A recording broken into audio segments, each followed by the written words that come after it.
There are some benefits, but they're not long term. So let's think about remember you guys that the whole PPP loan came out.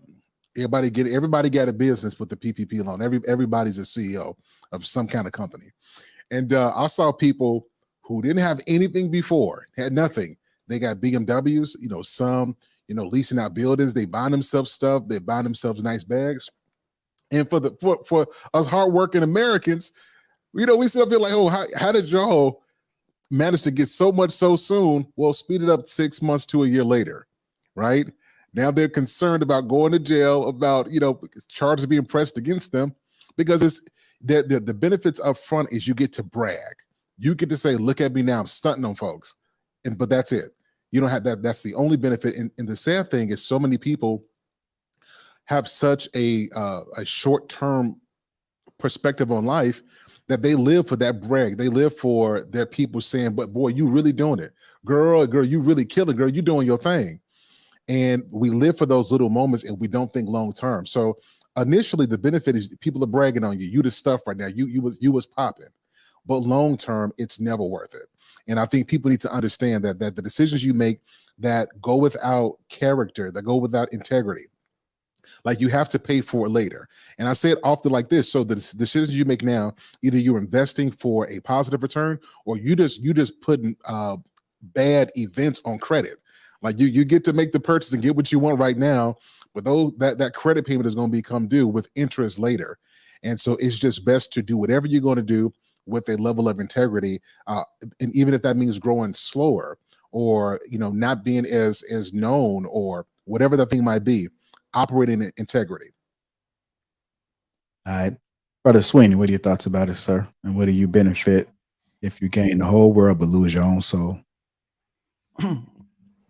As far as what the man was talking about, as far as people not providing you with information or telling you how they got there, I'm gonna say I lean a lot more towards what Sean Antonio said. There's a number of reasons why somebody would do that, right?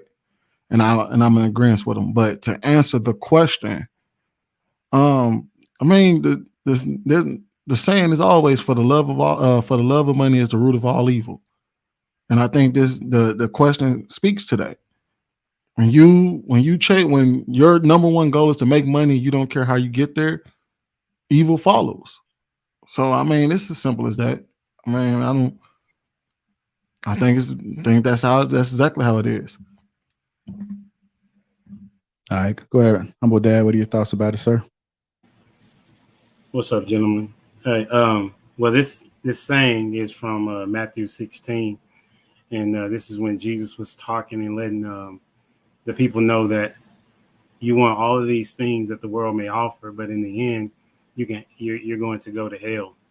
That's what it was talking about. That's where the saying comes from. So, and it's very similar to the real world. I mean, you may get you may sell your soul to the devil, but in the end, it's not going to be worth it. I mean, as far as Sean was saying, I can get his point. It may be worth it to that particular individual, but it's unfortunate because we're here to impact people and not just ourselves. You know what I'm saying? So, and also to say that if they got it in a illegal way or corrupt manner, who knows how many people that they had to damage to get there, so they are actually affecting people other than themselves. So it's very wise, I think, to take the I guess be well studied in what it is that you want to do and want to become, and just know that getting to greatness sometimes is just a slow grind, but you'll definitely appreciate it more.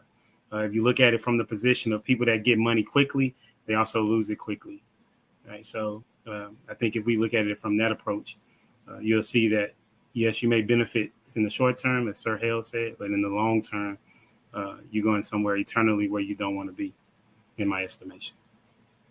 All right, go ahead, Brother Hank. What are your thoughts about it?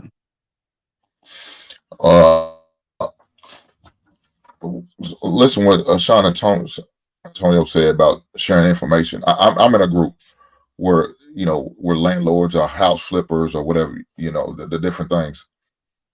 And one of the guys, is one of those guys he's talking about that don't like to share no information. But that's the whole purpose for the group, for us to come together, share resources, share information, share knowledge, so everybody can be successful and continue to strive.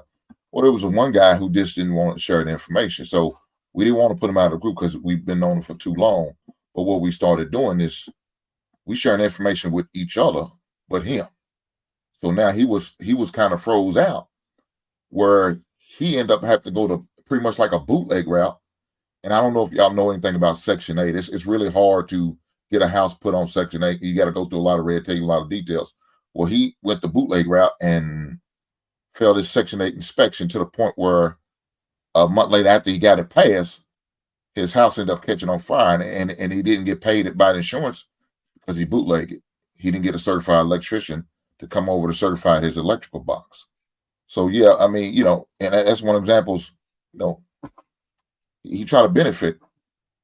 He sold his soul to us, to me especially, because I mean everybody else don't feel like he did, but I said I feel like he did because he put himself in that situation because he wanted to feel like he had one up on everybody else because he had a little bit more knowledge, and he had also the knowledge that we were sharing with him, but he didn't want to share the wealth. So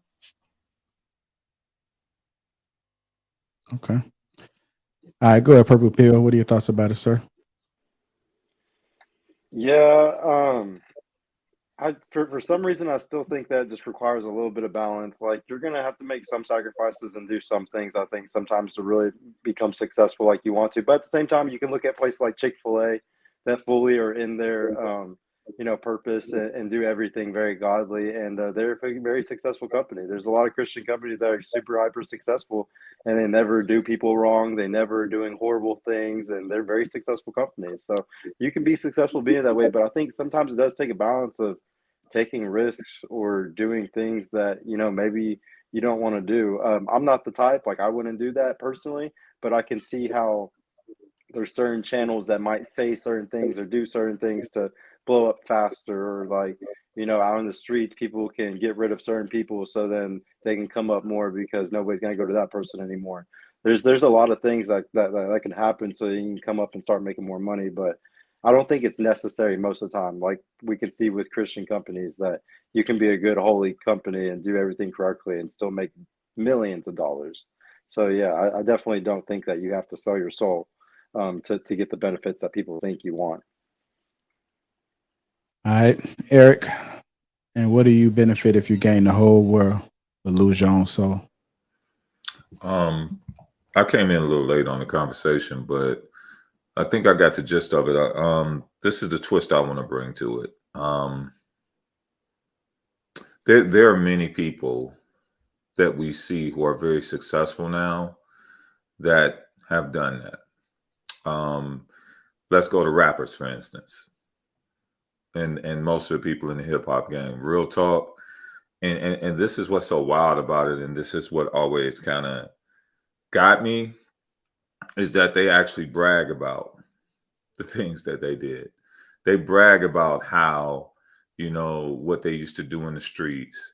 And I'm not talking about, the killing part, not that part as much, but the drugs, the different things of that nature. And then what happens is that once they get to where they are, then they try to turn it around and do good with it.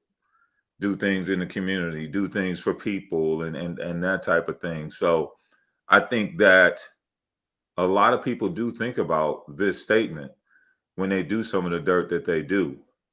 But sometimes they feel like, hey, it's worth it to get out of that hole that they're in, the hole that they think they can never get out of. I'll even liken it to a football player that takes steroids. There was a study that said in the NFL, there was like almost 70% of the guys had steroid use. And some of them did it all the way till the end of their career. Now, they lost their lives, but they felt that they needed to do that to just start a legacy for their family. So some guys actually see themselves just sacrificing themselves to be able to get over the hump and be able to do what they need to do. And if they can live a better life in the latter part of their life by having more, what they think is more, or they can pass that legacy down to other family members and actually start something that they thought would never even be there. So I think it's always about the motive. I don't necessarily agree with it, but I do have an understanding of why people would do that. Because if they don't have nothing, and if it doesn't look like you'll ever have anything, then people will turn to do things that may not necessarily be something that we all agree with.